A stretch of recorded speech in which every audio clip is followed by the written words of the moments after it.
আপনি পুরো জুলাইয়ের সময়গুলোতে দেখেন টেলিভিশনে অলমোস্ট জুলাইয়ের কোনো প্রোগ্রাম, জুলাই শহীদদেরকে আপনারা কোনো টক শোতে কোনো ইন্টারভিউতে দেখবেন না। এই যে এই ঘটনাগুলো কিন্তু কাকতালীয় না। আমরা যারা গণমাধ্যমের চরিত্র বাংলাদেশে জানি, তাদের খতিয়ান আমলনামা জানি, তাদের মালিকানা সম্পর্কে জানি, এগুলো পরিকল্পিতভাবে করা হচ্ছে।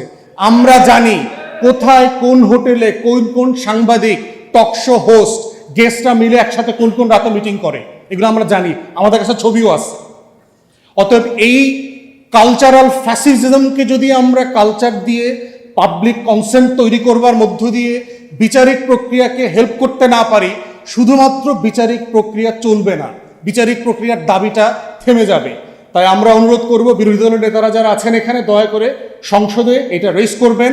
আমরা কংগ্রেসের মডেলে গণশুনানি চাই, যেখানে 24-এর সকল স্টেক হোল্ডার, যেই সন্তানের মাথায় 7.62 মিলিমিটারের বুলেট ঢুকেছে, সেই সন্তানের বাবার কান্না আমরা দেখতে চাই পাবলিকলি, মায়ের কান্না দেখতে চাই। যারা সিডিআই করে দেওয়ার আলোচনা করতেছে, শাওনদের এত দুঃসাহস কোত্থেকে হয়? কারণ শহীদদের গল্পগুলো মুছে দেওয়া হয়েছে। 1400 শহীদদের কোনো আমলনামা নাই, তাদের কোনো জীবনী নাই, অথচ দেখবেন এর ভিতরেও নাটকীয়ভাবে দেখবেন এইগুলোকে গণমাধ্যমে প্রত্যেকদিন টকশোতে আলোচনা। শাওনের কি কথা বলার অধিকার নাই? দেখবেন আমাদেরকে প্রশ্ন করে, আপনারাই তো জুলাই বলেছেন যে সবাই কথা বলতে পারবে, তাহলে শাওন কি কথা বলতে পারবে না? তার মতামত সে দিতে পারবে না? মানে গণহত্যার পক্ষে সম্মতি দেবার জন্য মত প্রকাশের স্বাধীনতা যে সাংবিধানিক অধিকার, সেইটা প্রতিষ্ঠার জন্য সবাই মিলে চেষ্টা করছে, কিন্তু আমরা ফ্যাসিবাদকে কালচারালি, পলিটিক্যালি, জুডিশিয়ালি ফেস করবার জন্য সাফিসিয়েন্টলি সেটা একমত হয়ে এই কাজগুলো করতে পারছি না। তো কালচারাল ফ্যাসিবাদের এই লড়াইটাকে অ্যাড্রেস না করে শুধুমাত্র বিচারিক ফ্যাসিবাদের মুখোমুখি হওয়া যাবে না। এটা কয়দিন পর দেখবেন আমার কালেকটিভ মেমোরি থেকে এটা হারিয়ে দেবার চেষ্টা চলছে। তাই সেই লড়াইটা আসেন সবাই মিলে করি। আওয়ামী দলদাস, সেবাদাস সাংবাদিক, গণমাধ্যমে প্রচুর বেকার জ্যেষ্ঠ সাংবাদিক দেখবেন ইদানিং, কোনো কাজ নাই, খালি টকশোতেই শুনি সে সিনিয়র সাংবাদিক, যখন জিজ্ঞেস করি কোথায় কাজ করেন, বলে কোন বেকার, এই মুহূর্তে কোনো কাজ নেই। তো এই বেকার সাংবাদিকদের দেখবেন প্রচুর, তারা বলে যে আওয়ামী লীগের লক্ষ লক্ষ কোটি কোটি মানুষ আসলে কি ক্ষতি করছে, তাদের কেন বিচার হবে? হাসিনার বিচার হয়ে গেছে, আরও এই নেতাকর্মীদের বিচার টিচার হইলেই হয়। এবং এটা বলবার মধ্য দিয়ে যেটা হচ্ছে যে বিচারিক প্রক্রিয়াটাকে, বিচারটাকে ইটসেলফ প্রশ্নবিদ্ধ করা হচ্ছে। এবং এই 24-এর বিচার যখন করা হয় তখন দেখবেন যে পরিকল্পিতভাবে এইটাকে সুইচ অফ করে দিয়ে 71-এ নিয়ে যায়। দেখবেন যে আগেও তো বিচার হয়নি, আগেও তো অমুক দল এটা করে নাই। কোন দল পালাইছে? মুসলিম লীগ পালাইছিল 71 সালে। মুসলিম লীগের নেতারা সবাই দেশে ছিল না তখন, যারা শাসক গোষ্ঠী 71-এর। ফজলুল কাদের চৌধুরী মুসলিম লীগের সবচেয়ে বড় নেতা ছিল, শেখ মুজিব তাকে জেলে মারছে। খানে সবুর শহীদ প্রেসিডেন্ট জিয়াউর রহমানের সময় ইলেকশন করে এমপি হয়েছেন, মুসলিম লীগের অনেক নেতা এমপি হয়েছে। শহীদ প্রেসিডেন্ট জিয়াউর রহমানের প্রধানমন্ত্রী মুসলিম লীগের নেতা ছিলেন। এই মানুষগুলো তো কেউ পালায় নাই। তো যারা পালায় নাই তাদের আবার বিচার করতে হবে কেন? তাদের তো রাজনৈতিক প্রশ্নের মধ্য দিয়ে সে তো এই দেশে জনগণের কাছে গেছে। অতএব এই যে প্রশ্নগুলো, এই প্রশ্নগুলোকে আমাদের রিফিউট করতে হবে বিচারের যে সম্মতি তৈরি করার জায়গাতে, বারবার পরিকল্পিতভাবে।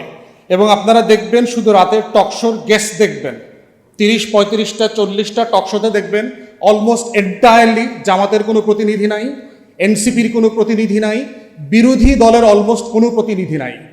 তাহলে 2-3জন মিলে কি আলাপ করে দেখবেন, একটা হচ্ছে লুকানো গুপ্ত আওয়ামী লীগ, একটা হচ্ছে গুপ্ত সাংবাদিক, আর একটা হচ্ছে আওয়ামী বুদ্ধিজীবী।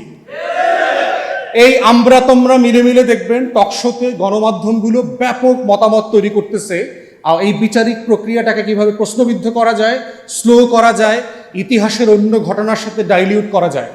তো এই জায়গাতে হচ্ছে বিচারিক প্রশ্নের ব্যাপারে আমরা বারবার গত 2 বছর অন্তর্বর্তীকালীন সরকারের সময় বলেছি, এখানে মাননীয় বিরোধী দলের নেতা আছেন, আমরা অনুরোধ করব, যেটা আমরা বারবার বলেছি, যে একটা কংগ্রেসের মডেলে গণশুনানির আয়োজন করেন, যে সংসদ প্লাজাতে একটা ক্রস পার্টি পার্লামেন্টারি গ্রুপ এবং মানবাধিকার কর্মী আইনজীবীদেরকে নিয়ে আপনারা একটা কমিটি করেন, যেখানে জুলাইয়ের গল্প বলতে মানুষ যাবে, শহীদ পরিবার যাবে, সেখানে প্রত্যেক দিন শুনানি হবে, ঘন্টার পর ঘন্টা শুনানি হবে।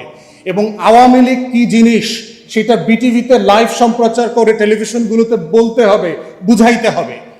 আমরা এক সোনার বাংলায় বাস করি, যে সোনার বাংলাতে বিচারের জন্য আবার আলাদা প্রোগ্রাম করা লাগে, যে ভাই আমাদের আপনার বিচারটা চাই।